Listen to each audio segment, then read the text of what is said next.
I invite Mr. Sasayanis, President of the Pamakaristos Archons of the Ecumenical Patriarchate in Europe, to join me as we present the Archons of America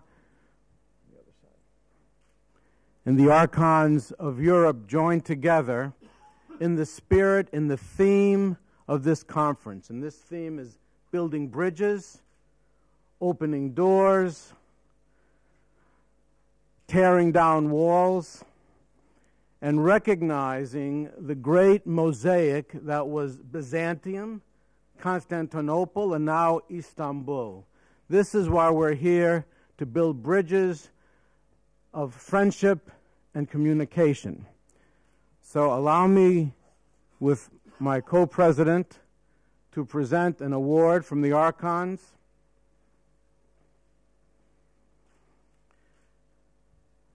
Religious Freedom, Turkey's Bridge to the European Union, International Archon Religious Freedom Conference, with gratitude and commendation to His Excellency Egemen Bagis, Minister for EU Affairs and Chief Negotiator, for advancing religious freedom for all citizens of the Republic of Turkey and creating a bridge of common values and understanding between the world's countries, cultures, and civilizations. November 16 and 17, 2010, Brussels, Belgium.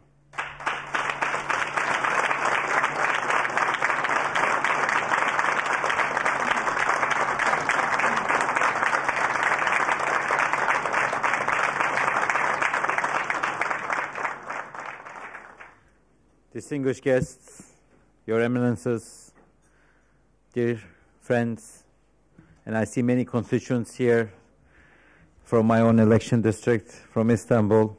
Let me welcome each and every one of you here to Brussels, where I spend a lot of time trying to negotiate Turkey's membership to European Union. It's a great pleasure to receive this award from the Archons of the Patriarchate. It really is an honor, and I'm very proud to receive this award on behalf of Turkey's accomplishments, Turkey's goals, but most importantly on behalf of Prime Minister Erdogan, who is the architect of the increased freedom of religions in Turkey. It is such a nice coincidence today that the Feast of Sacrifice of the Muslim world intersects with this meaningful conference. Just before attending this conference, my colleagues and I attended a prayer service at the local mosque here in Brussels. And with thousands of Muslims, we greeted our holy Bayram, the Eid, with our Muslim brothers. The Holy Feast of Sacrifice represents solidarity, fraternity, peace and tolerance in the Muslim world. Bayram is a time of peace, of reconciliation, just like your holidays, holidays that are celebrated by different religious groups represented in this room. Our holiday also reminds us of our biggest need, which is peace, tolerance, dialogue, and understanding, building bridges. And that's why we are here today, because we are here. We need to build more bridges rather than walls. This special day also coincides with another important anniversary. Today, today is the 15th anniversary of the International Day of Tolerance as declared by United Nations. It is great pleasure for me to be here with you today on such an important day with range participants from different communities, different cultures, and different faiths. For a considerable period, various religious groups, Muslims, Christians, Jews, lived together in Anatolia in an atmosphere of tolerance. Ottoman Empire was named Tolerance Empire. No surprise, Ottoman Empire provided its people with a free and more tolerant atmosphere than their contemporary European counterparts. Sultan Mehmed II, after the conquest of Istanbul, had permitted the independent functioning of the Greek Orthodox Patriarchate. More interestingly, he laid the conditions for the foundation of the Armenian Church, which was not allowed during the Byzantine era. I'm proud to express today that both of these churches, both the Armenian Church and the Greek Orthodox Church, function after 600-700 years of that time period. Again, it was not a coincidence that the Jews expelled from Spain in 1492 found safe havens in Istanbul and throughout the Ottoman Empire. As the current government of Turkey, one of our primary goals is to further sustain this mutual understanding by enabling our citizens to live in harmony and practice their religions freely. Turkey, as a secular state, safeguards freedom of religion, freedom of religious belief, conscience and conviction through its constitution and relevant legislation. Nevertheless, there have been times where we encountered shortcomings and the implementation of these laws. In the last decade, Turkey has gone through serious reform process. This socio-economic transformation is continuing. Many of the reforms carried out to raise the living standards of our citizens are in line with EU accession process. Among these reforms, a number of them are linked to religious freedoms. As per some developments, our government has established direct dialogue with our citizens with different faiths and beliefs. Periodic meetings are being held with the representatives of religious communities to address their problems. These communities include Jews, Catholic Syrians, Orthodox Armenians, Orthodox Greeks, Orthodox Bulgarians, Catholic Georgians, Catholic Armenians, Protestant Armenians, Catholic Chaldanis, and Latin Catholics. So the issue that was raised earlier today can be addressed that Turkey's Minister for European Affairs gathers with 11 different groups on different periods, systematically, and listens to their ideas. And I happen to report my findings with other members of my government. That's why when the Reform Monitoring Group meets with Minister of Justice, Minister of Interior Affairs, Minister of Foreign Affairs, and myself, we discuss these issues. Some of the problems have been resolved. Some of the problems are being searched to find resolutions. A circular on this matter was issued by Prime Minister Erdogan himself in May 2010. He directed the bureaucracy to take care of the problems of our citizens with different faiths with compassion. Another apparent example of the ongoing efforts has been the religious ceremonies held in Sümele Monastery in Trabzon on 15th of August 2010 and in Surphaç Armenian Church on Akdamar Island in Van on September 19th of 2010. These ceremonies took place after decades.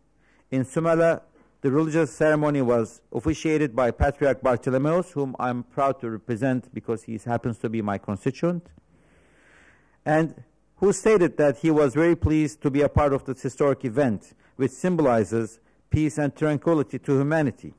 The service in Van was led by Aram Ateşyan, who is here with us, the co-patriarch of the Armenian citizens of Turkey.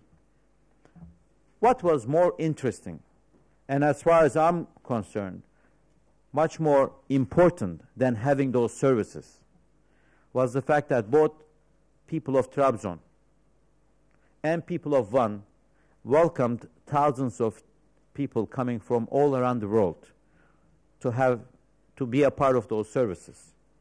There were no reactions neither in Trabzon or in Van by the people.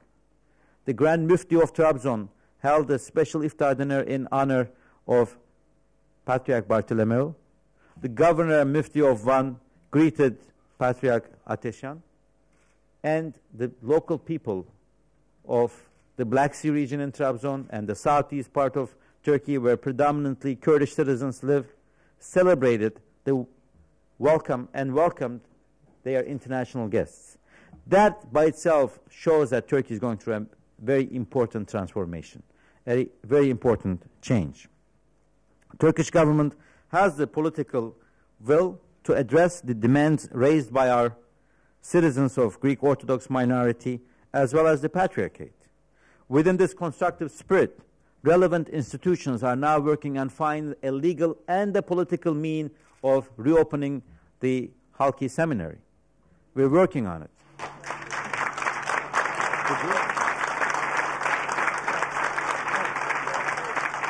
The Greek Orthodox Patriarchate functions in its own premises, maintains its churches, and is treated with utmost respect.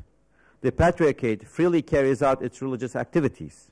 It also conducts religious rituals at religious important venues in various parts of Turkey. There is no interference by the Turkish authorities in the appointment of the clergy within the Patriarchate. Indeed, non-Turkish citizen metropolitans will have a chance to be appointed to the Patriarchate's Holy Synod. Non-Turkish Greek Orthodox metropolitans attached to the Patriarchate have applied to Turkish citizenship. These applications are being processed with priority, and I can very proudly share with you that 12 of them have been approved and have become citizens recently. I would like to stress that the Fener Patriarchate is an institution of Turkey.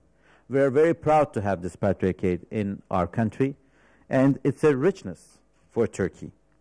Turkey is only richer and more powerful with the presence of the Patriarchate in Fener and with all other religious representations that contribute to the richness of my country.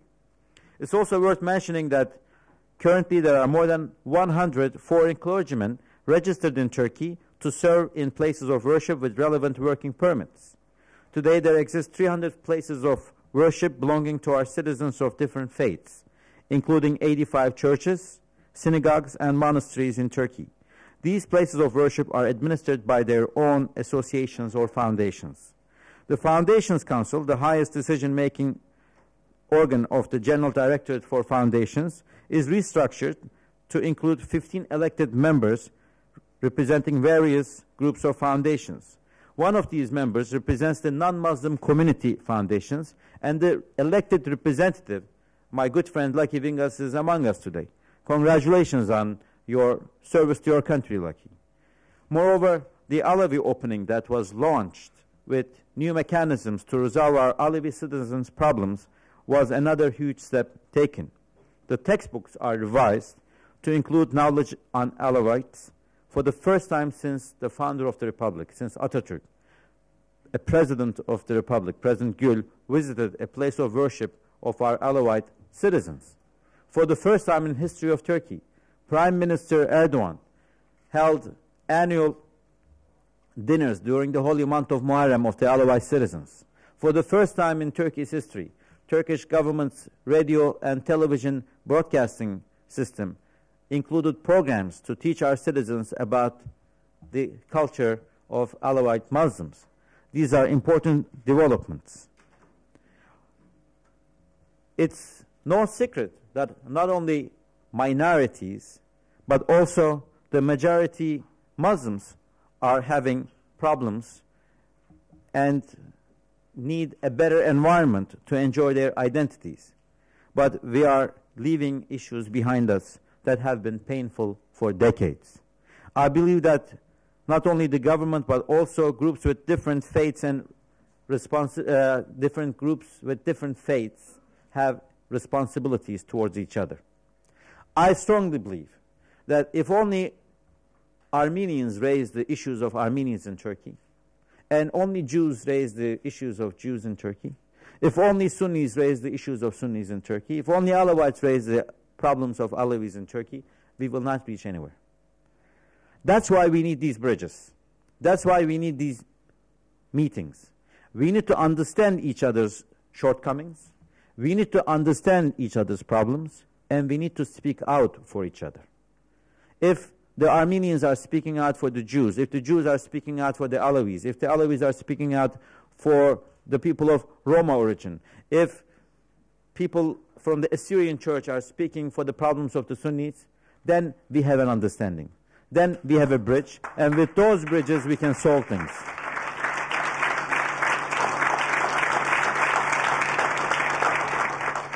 And let me be very clear and frank. I'm not claiming Turkey has solved all the problems. I'm not claiming Turkey is perfect. I'm not claiming Turkey has completed her homework. Turkey still has many issues to deal with. But I can very strongly claim that today's Turkey is much better than yesterday's Turkey.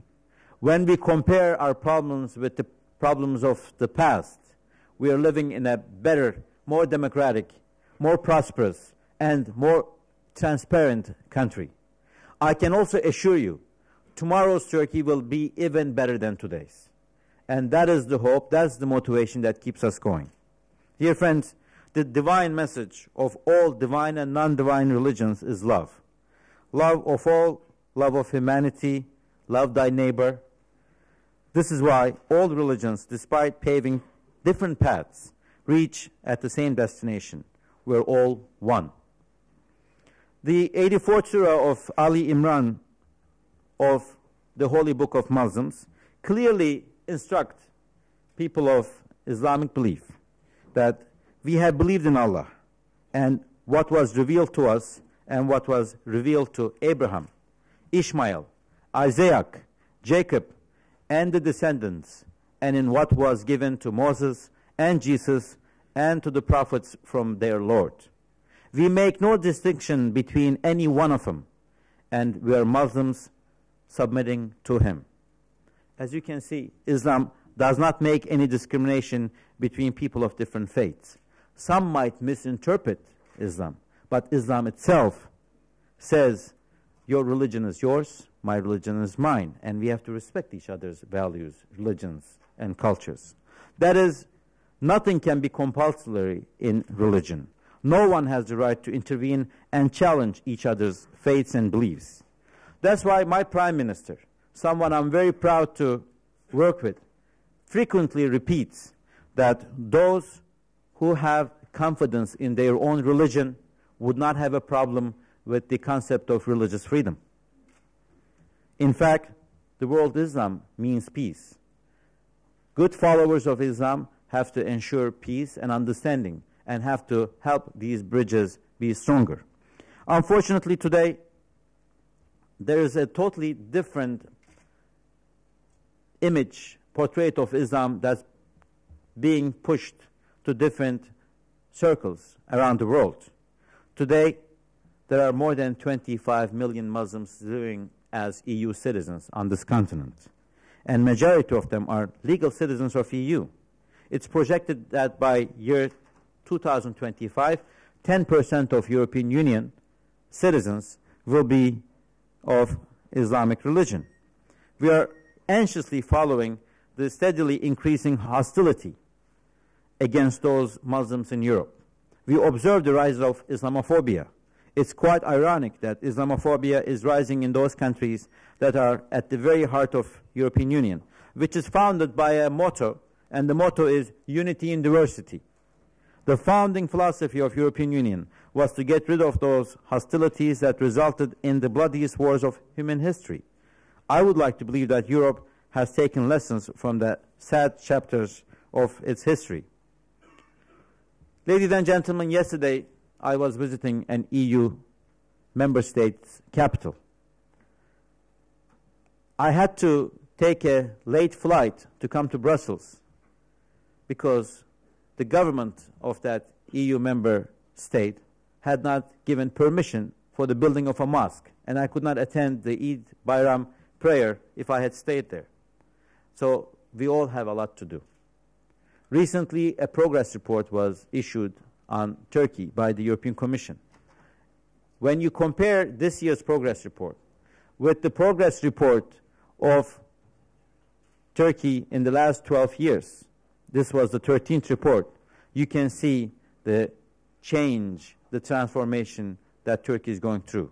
Again, Turkey might not be perfect, but today's Turkey is much better than yesterday's. At this point, the need for Turkey as a bridge is felt stronger than ever. Europe will definitely benefit from the cultural identity and heritage of Turkey. The peaceful coexistence of different identities and traditional tolerance of Anatolia are in fact what the European Union needs the most today. European Union will remain incomplete until Turkey joins this unique peace process.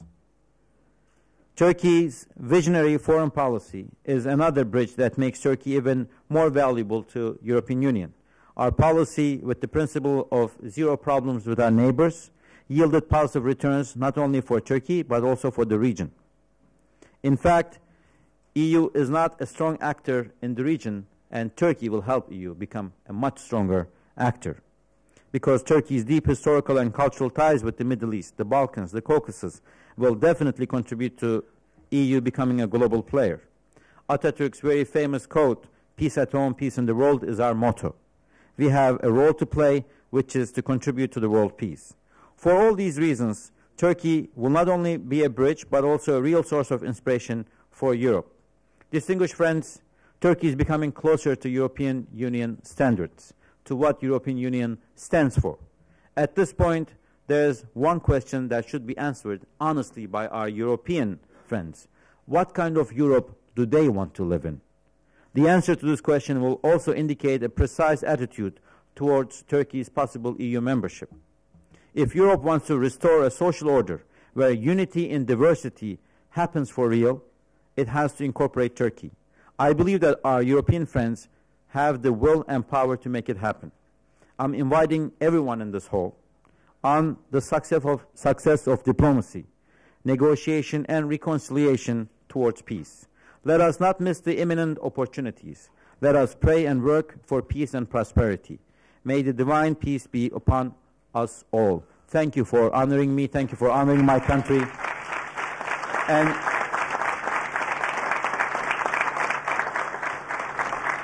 thank you for adding more bridges to the ones we have, because we need more than we can enjoy. The more the merrier. Thank you very much. I promised to take some questions. So, Your Excellency, one of the questions is, can you tell us when Halki will be reopened? Your guess is better than mine. The Halki Seminary was not closed neither by my government or by any elected government in Turkey. It was closed by a court decision. Now we're in the process of analyzing the laws, the regulations, and the amendments made to those laws and regulations since the closure of the seminary. While we try to find a legal solution to the problem, of course we're also consulting with our friends, our citizens, and also our neighbors on issues. I'm more hopeful today than I was yesterday, and tomorrow I'll be more hopeful than today. Next question is, and I have several of these. Throughout your speech, you referred to the Ecumenical Patriarch as the Patriarch or the Greek Patriarch. Is there a reason you did not refer to him as the Ecumenical Patriarch? I think the word ecumenical is a religious term. Since I don't belong to that faith, it's not my position to decide which church has superiority or over another. This is an internal issue within the Orthodox community. You are free to call any one of your church with any title you choose, but I am not going to make a differentiation among different churches. I respect all of them. Your Excellency, when, in your opinion, is Turkey ready to access the EU? Can you give specific examples of what Turkey still has to change regarding religious freedoms in order to gain full membership to the EU? And specifically with regards to the religious chapters. Well, last time I checked, among the 33 chapters I'm negotiating with EU, there is no chapter called religion. But this is overall a part of the political reforms in Turkey. And as I mentioned in my remarks, it's not only religious minorities that have issues that need to be tackled, also religious majority have issues. And it's not only the issue of headscarf, it's also understanding, it's also having this dialogue, these bridges. But the pace of Turkey towards being more transparent, towards being more understanding, towards being more in harmony, gives me the hope, the motivation to conduct the negotiations. I'm hopeful that many changes will take place. But while having said that, I should also mention that I analyzed some of the current EU member states. They're not perfect either. They also have many issues.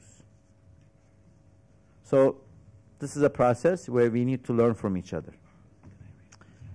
Another question is, if Europe will, if 10% of the population in Europe will be Muslim by 2020, do you see Turkey as having the same proportion of other faiths by that time as well? Well, the 10% is through population increase and migration. You know, my Prime Minister has asked his Greek counterpart to motivate the Turkish citizens who migrated to Greece of the Orthodox faith to come back to Istanbul, because we see them as part of our richness. If they accept his invitation and come back to Turkey, that might be an important shift in the population. My Prime Minister also has a recommendation to every newly married couple in Turkey. He claims that one of Turkey's strengths is that we have a very young population. Median age in Turkey is 28, whereas the median age in Europe is 42. But at this birth rate, Turkey will lose this upper hand by year 2038. So my Prime Minister's recommendation to every newly married couple is that they should have at least 3 children so that we can keep our young population. If members of different faiths would also take the advice of my Prime Minister, that might be a possibility. Okay. More power to them. Sorry. Yeah. 2 more questions. I have one, and then Mr. Rakas has one. Rather than relying on courts and legislators to decide on the position of minorities, what is being done by the government to educate the general Turkish population on being tolerant towards minorities from the executive branch? Many things are being done. Let me share with you a few examples. First of all, we're going through all the textbooks in Turkey. For the first time in history of Turkey, there has been a very clear instruction by the executive branch, by the Prime Minister and Minister of Education, to the authors of all textbooks. And the Minister of Education is going through the textbooks to clean all discriminatory remarks against any other nation, religion, culture, whatsoever. For the first time in the history of our country, we have included text, more than 40 pages, on the Alawite community and their interpretation of Islam into the religious textbooks. To educate our public, the Prime Minister issues circulars. The day he issued the circular, the evening of that day, we had dinner with Lucky and many, Atesh, Aram, you were there, and we actually spoke about it. It was the first time, probably during the Republican era, that a Prime Minister had issued such a very clear instruction to make sure all members of different religious groups are treated with the utmost respect that they deserve. This year we went through a very sad incident where 9 Turkish citizens were killed aboard a ship carrying humanitarian assistance to Gaza. 4 o'clock in the morning in international waters, they were killed by Israeli soldiers. Of course, that increased the tensions in Turkey. This very same day, Turkey's Prime Minister made a statement that this should not be confused. The attacks of Israel should not be confused with our Jewish citizens and Jews coming from anywhere around the world as tourists to our country, and that they are under our guarantee and under our protection. Today, I'm very proud to work with a Prime Minister who is the first in the history to have visited the Chief Rabbi in his own office. Yesterday was the 7th anniversary of the attack to the synagogues by Al-Qaeda.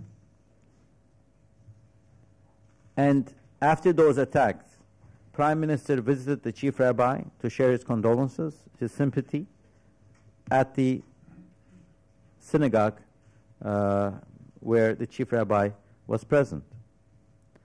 He holds regular meetings with representatives of different religious groups. Not 3 groups, more than 11 groups that we meet with. Last year he had lunch with them in Büyükada. There were how many people, Lucky? More than 150 people represented, and they all had a chance to share their issues. He instructs his Deputy Prime Minister, his Minister for Europe, his Minister for Justice, his Minister for Interior Affairs, his Minister for Foreign Affairs, to have regular meetings with different groups. Not because it's a part of any EU chapter or anything like that, because it's the right thing to do. Because he knows them very well, because he was born in Istanbul, he lived in Istanbul, he lived and played football with many people representing different religious groups and faiths. He has many friends in the Jewish community, in the Greek Orthodox community, in the Armenian community. He knows their issue, and he cares about them, just like he cares about the rest of Turkey. The last question, and I'll read it, is, Dear Minister, you referred to Aram Atisyan as the co-patriarch and patriarch of the Armenian citizens of Turkey. However, a majority of the Armenian community doesn't consider Atisyan as a patriarch. The governor of Istanbul decided that there is no need to hold patriarchal elections on the basis of Armenian traditions. Why doesn't your government ensure the holding of democratic elections of the Armenian Patriarch? Aram, do you want to answer or shall I answer? Such an unjust explanation to the very sad situation that Aram has to deal with. I consider him a friend, and I have great respect for him, and I also have great respect for Patriarch Mutafyan. I had the pleasure of visiting Patriarch Mutafyan. Patriarch Mutafyan, the current patriarch of the Armenian community, is suffering under a very difficult disease, where I witnessed myself, when you sit in front of him, he looks very healthy. He looks at you with deep thoughts, but he doesn't speak a word. He doesn't move. He needs assistance to be fed. He needs assistance to be taken to even to his bed. The rules of the Armenian Patriarchate, which are not new rules, they have been there for 1,500 years, provide that a new patriarchate cannot be elected until the currently functioning patriarchate has passed away. There was calls on Aram to gather the High Council, and many of them have asked him to replace the current patriarchate, Mutafyan. I know I've spoken to some of them. And Aram has documents, which I know because Patriarchate Mutafyan would travel a lot, and has given him documents, signed and sealed documents, that he has full authority to serve as patriarch at his absence when he travels. And I even asked, when I got those complaints, I said, Aram, if there is anything we can do so that you can have the seat that you deserve, because you were the closest colleague of Mutafyan when he was healthy. He trusted you with all these documents proved. Would you like to go through a process and replace him? I have no reason to not share this, but what Aram told me is, Egemen, Mutafyan, more than being my patriarch, is my friend. I came back to Turkey because he asked me to. I will not sit in his chair until he's alive, because that would be disrespectful to my friend. He trusted me. He made me his deputy, and I will not accept that title as long as he lives. There were even a very close meeting by 30 top clergymen of the church. They all chose Aram unanimously as the co-patriarch because he refused to have the title of the patriarch. This is a friendship that we all have to respect. There is a very beautiful building right behind the Armenian Patriarchate, reserved as the official residence of the Patriarchate. Aram does not even live there. He has given that building to the mother of Patriarch Mutafyan to take care of Patriarch Mutafyan. When I went there and when I observed the realities, I only had admiration and respect for Aram. That's, I think others also have to respect that very deep friendship that they have. This is my answer. Thank you very much once again.